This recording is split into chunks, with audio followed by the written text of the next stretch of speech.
Hello viewers, welcome to this video. Retirement planning की series में ये मेरा चौथा वीडियो है और आज हम इस वीडियो में डिस्कस करेंगे नेशनल पेंशन सिस्टम के बारे में, एनपीएस। ये होता क्या है और ये प्रोडक्ट में निवेश करने से हमें क्या बेनिफिट्स मिलेंगे, ये भी हम इस वीडियो के जरिए समझने की कोशिश करेंगे। और हाँ, ये भी समझने की कोशिश करेंगे कि ये प्रोडक्ट हमें रिटायरमेंट फंड में रिटायरमेंट कॉर्पस को बनाने में कैसे मदद कर सकती है, ये भी हम कोशिश करेंगे समझने की। गवर्नमेंट ने क्या क्या फैसिलिटीज दी रखी हुई है इस प्रोडक्ट के जरिए में, ये भी हम डिस्कस करेंगे इस वीडियो में। तो चलिए वीडियो को शुरू करते हैं और समझने की कोशिश करते हैं कि हम इस प्रोडक्ट से कौन कौन सी बेनिफिट्स ले सकते हैं। जैसे कि मैंने कहा, ये एक गवर्नमेंट बैक्ड प्रोडक्ट है। बेसिकली नेशनल पेंशन सिस्टम जो है एक रिटायरमेंट बेनिफिट स्कीम है जो कि गवर्नमेंट ऑफ इंडिया के द्वारा इंट्रोड्यूस किया गया है और ये रेगुलेट किया जाता है पीएफआरडीए के तहत। पीएफआरडीए यानी pension fund regulatory and development authority. ये एक गवर्निंग बॉडी है, गवर्नमेंट का ही एक बॉडी है जो कि पेंशन सिस्टम को रेगुलेट करती है। जैसे सेबी के द्वारा सिक्योरिटीज मार्केट रेगुलेट किया जाता है, फिर बैंक का जो रेगुलेशन है वो आरबीआई के द्वारा रेगुलेट किया जाता है बैंक्स को। जितने भी इंश्योरेंस प्रोडक्ट है वो आईआरडीए के तहत रेगुलेट किया जाता है। उसी तरह पेंशन फंड को भी रेगुलेट किया जाता है पीएफआरडीए के तहत। तो ये स्कीम है जो कि गवर्नमेंट ऑफ इंडिया के द्वारा लॉन्च की गई है। ये बेसिकली रिटायरमेंट स्कीम है। ये इस फंड को लॉन्च करने का, इस पेंशन प्लान को लॉन्च करने का मकसद ही ये है कि लोगों को रिटायरमेंट के बाद एक रेगुलर इनकम मिलता रहे। तो जैसे कि मैंने कहा, ऑब्जेक्टिव जो है एक कि अगर से एक एग्जांपल लेते हो, अगर कोई एक व्यक्ति जो आज 40 इयर्स का है और वो 60 में रिटायर करेंगे, तो एट द एज ऑफ 60 उनके पास एक रिटायरमेंट फंड होना चाहिए, सो दैट वहां से वो एवरी मंथ और ईयर एक एन्युइटी के रूप में एक रेगुलर इनकम जनरेट कर पाए उनके रिटायरमेंट के बाद, मतलब 60 के बाद। तो रिटायरमेंट फंड होता क्या है, रिटायरमेंट कॉर्पस क्या होता है, ये कैसे तैयार किया जाता है, ये सब मैंने रिटायरमेंट प्लानिंग की सीरीज में दूसरे वीडियो में मैंने ये सब डिस्कस किया हुआ है। आप प्लीज उस वीडियो को देखिए तो आपको समझ में आ जाए कि रिटायरमेंट फंड क्यों जरूरी है। एट द एज ऑफ 60 जब आप रिटायर करने की सोच, उस समय कॉर्पस तैयार होना जरूरी है। और वो क्यों जरूरी है, कितना कॉर्पस चाहिए, ये सब मैंने उस वीडियो में डिस्कस किया है। इस वीडियो की लिंक मैंने डिस्क्रिप्शन बॉक्स में दी हुई है, आप प्लीज उस वीडियो को देखिए तो आपको समझ में आ जाएगा कि रिटायरमेंट फंड क्या होता है और कैसे तैयार किया जा सकता है। और एनपीएस के तहत अगर हम ये फंड तैयार करें तो वो और बेहतरीन हो सकता है, ये मुझे लगता है। क्योंकि गवर्नमेंट ने जो बेनिफिट्स इसमें दिए हैं, एडिशनल बेनिफिट्स, वो बेहतरीन है। काफी सारे बेनिफिट्स इस प्लान के जरिए दी हुई है। तो चलिए क्या क्या बेनिफिट्स है ये हम समझने की कोशिश करते हैं। टैक्स बेनिफिट्स में क्या दे रहे हैं वो पहले समझते हैं। सी, जब आप एनपीएस में निवेश करते हैं तो क्या क्या बेनिफिट्स आपको मिल रहा है टैक्सेशन में। पहला 80C का बेनिफिट, 1.5 लाख जो है आप उसमें निवेश कीजिए तो आपको 80C के तहत इसमें टैक्स बेनिफिट मिलेगा। इसके अलावा 50,000 एडिशनल बेनिफिट्स, टैक्स बेनिफिट्स मिल रहा है अगर आप एनपीएस का टायर 1 अकाउंट में इन्वेस्ट कर रहे हैं। तो ये टायर 1 टायर 2 अकाउंट क्या होता है वो मैं बाद में आपको डिस्कस करूंगा, आगे स्लाइड्स है उस पे। लेकिन अभी फिलहाल आप यही समझिए कि टायर 1 अकाउंट में अगर आप 50,000 एडिशनल आप इन्वेस्ट कर सकते हैं, उसमें आपको टैक्स बेनिफिट मिलेगा।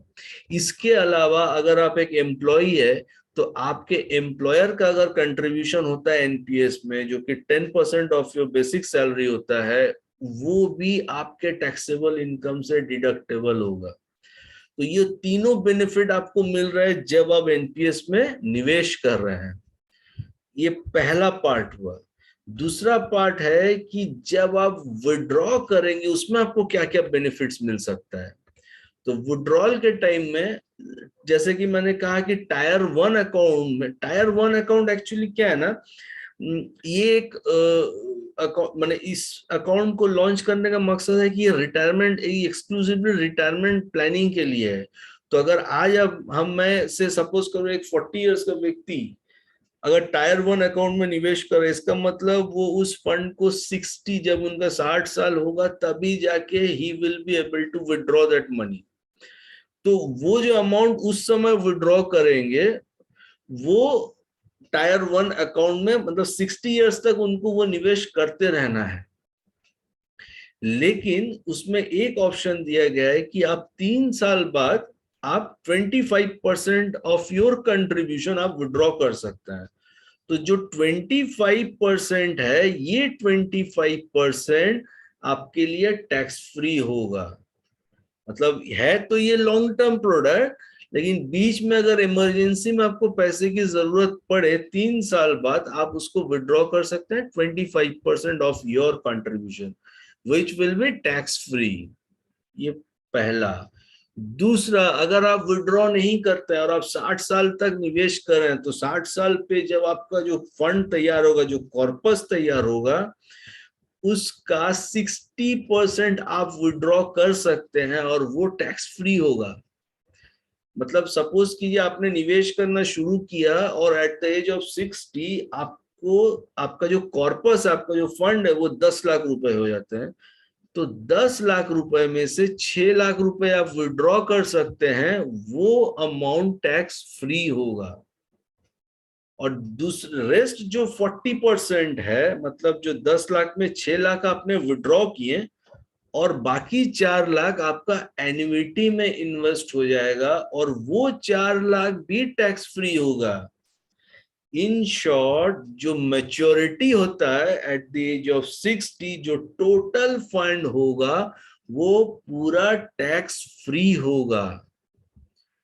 तो एनपीएस में निवेश करते समय हमें 3 बेनिफिट्स मिल रहे हैं, 80C का, 50,000 का और प्लस एम्प्लॉयर कंट्रीब्यूशन का, जो हमारे टैक्सेबल इनकम में डिडक्टेबल है। ये 3 बेनिफिट्स निवेश करने के लिए हुए। और विड्रॉ करते समय हमें 3 बेनिफिट्स मिल रहे हैं। अगर हम पहले 60 के पहले विड्रॉ करते हैं तो 25% तक हम विड्रॉ कर सकते हैं, जो कि टैक्स फ्री होगा। दूसरा, जो टोटल कॉर्पस, अगर मैं विड्रॉ नहीं कर रहा हूं और 60 साल में मेरा जो टोटल कॉर्पस तैयार हो रहा है वो भी टैक्स फ्री होगा। तो इन शॉर्ट, अपने आप में आपका जो निवेश होगा, टैक्स पॉइंट ऑफ व्यू काफी सारे बेनिफिट्स आपको एनपीएस के तहत मिल रहा है। और गवर्नमेंट चाह रहे हैं कि रिटेल जो इन्वेस्टर्स है वो सिक्योरिटीज मार्केट में आए और उसमें निवेश करें, क्योंकि लॉन्ग टर्म में सिक्योरिटीज मार्केट से ही अच्छा कॉर्पस तैयार किया जा सकता है। इसीलिए इतने सारे बेनिफिट्स हमें एनपीएस के द्वारा मिलता है। चलिए अदर बेनिफिट्स भी समझते हैं। ये वेल रेगुलेटेड, जैसे कि मैंने कहा, पीएफआरडीए के तहत रेगुलेट किया जाता है, तो इसलिए डरने की कोई बात नहीं। लो कॉस्ट, जब हम कोई भी मार्केट लिंक प्रोडक्ट में इन्वेस्टमेंट करते हैं तो उसमें इंटरनल जो कॉस्ट होता है, एक्सपेंस होता है, वो दूसरे प्रोडक्ट्स के तहत इसमें काफी कम है। इसमें इंटरनल एक्सपेंस रेशियो काफी कम है। तो अगर एक्सपेंस रेशियो कम होता है तो वो जो गैप, वो जो एडिशनल जो इन्वेस्टमेंट होता है वो लॉन्ग टर्म में कंपाउंडिंग के जरिए बहुत अच्छा अमाउंट तैयार करने में मदद कर सकता है। तो लो कॉस्ट मतलब हमारा इन्वेस्टमेंट का एक्सपेंस कम है। अगर एक्सपेंस कम होगा उसका बेनिफिट्स हमें रिटर्न में ही दिखता है। थर्ड जो पॉइंट है वो है पावर ऑफ कंपाउंडिंग। सी, अगर आपका इन्वेस्टमेंट, ओवरऑल इन्वेस्टमेंट 10% से ग्रो करेगा तो बिकॉज ऑफ, अगर मैं बोलूं 15-20 साल के लिए आप अगर इन्वेस्ट करेंगे और अगर कंपाउंडिंग शुरू होता है, कंपाउंडिंग इफेक्ट अगर दिखता है, तो वो कॉर्पस बनाना, जो कॉर्पस तैयार होगा एट द एज ऑफ 60, वो बहुत बड़ा हो जाता है। 10 साल 15 साल में तो बिकॉज ऑफ कंपाउंडिंग 5 साल बाद ही कंपाउंडिंग अपना इफेक्ट दिखाती है और वो बेहतरीन प्रोडक्ट, मतलब बेहतरीन अमाउंट एक तैयार हो जाता है, जो कि हमें रिटायरमेंट के समय एक बहुत बड़ा, मतलब एडिशनल बेनिफिट्स हमें मिलेगा कि वो एक अच्छा कॉर्पस तैयार कर देता है।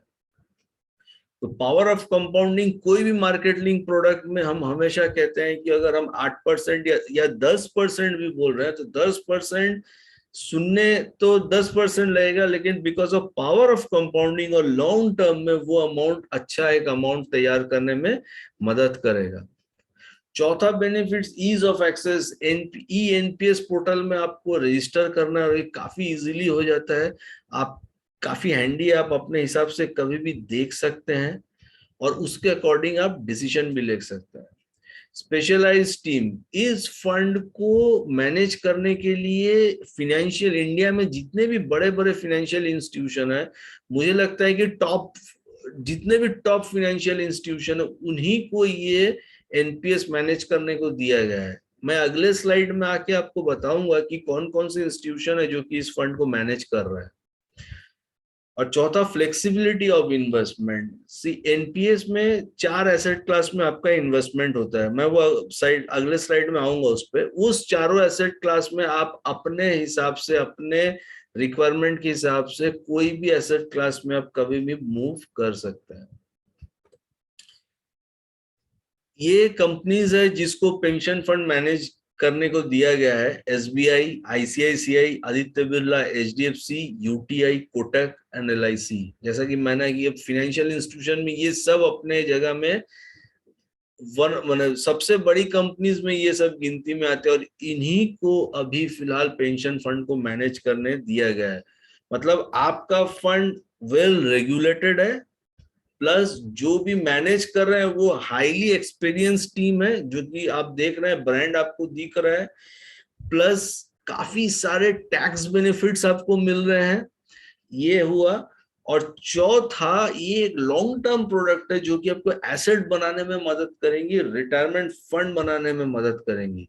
तो इससे बेहतर प्रोडक्ट रिटायरमेंट के लिए हो ही नहीं सकता है मेरे हिसाब से।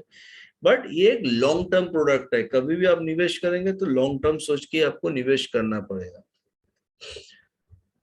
तो एनपीएस का इन्वेस्टमेंट कहाँ होता है? जैसे कि मैंने कहा कि 4 एसेट क्लास में इन्वेस्टमेंट होता है, equity and equity related instrument में, कॉर्पोरेट डेट, गवर्नमेंट बॉन्ड्स और ऑल्टरनेटिव इन्वेस्टमेंट्स। सी ये चारों एसेट क्लास में आपका जो फंड है वो इन्वेस्टमेंट होगा ये चारों एसेट क्लास में। अब आपको डिसाइड, मतलब ये 2 तरह से, मैं नेक्स्ट स्लाइड में आऊंगा, तो ये चारों एसेट क्लास में कितना कितना परसेंटेज आप कर सकते हैं ये आप भी डिसाइड कर सकते हैं। बट ओवरऑल आपका जो फंड है ये चारों एसेट क्लास में इन्वेस्ट होगा।